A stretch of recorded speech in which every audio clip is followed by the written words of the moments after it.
орозонун дагы кайсы учурда качан фарз болгондугу бул хижри экинчи жыл, тагыраак айтканда ошо 1 жыл 6 ай болгондон кийин Шабан айында болгон.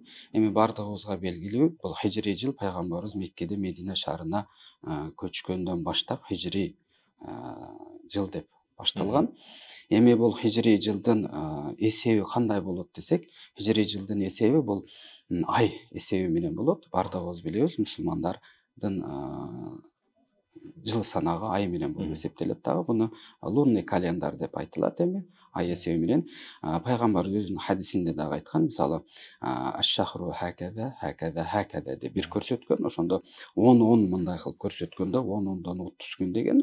Андан кийин дагы аш-шахру хакада, хакада, хакада деп көрсөтүп, ошол экинчи көрсөткөндө, үчүнчүсүндө бир манжасын жумуп 9ду көрсөткөн да.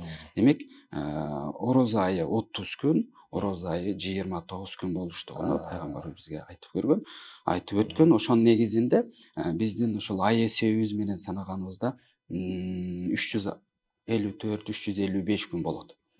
Мынау күн эсеби менен азыркы 2024-жылдын эсеби менен санаганда күн эсеби деп айтылат. Бул миладий жыл деп айтылат бизде эми. Бул бардыгыбызга эле белгилүү, бул 365 күн болуп эсептелет.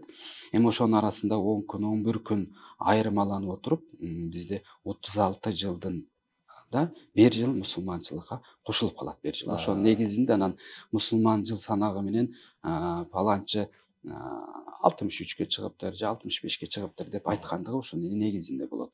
Эми качан болду десек, ошол хижри экинчи жылында мусулмандарга орозо айы фарз кылынды Шабан айында. Анан Шабан бул 8-ай болсо, Рамазан бул 9-ай болот дагы.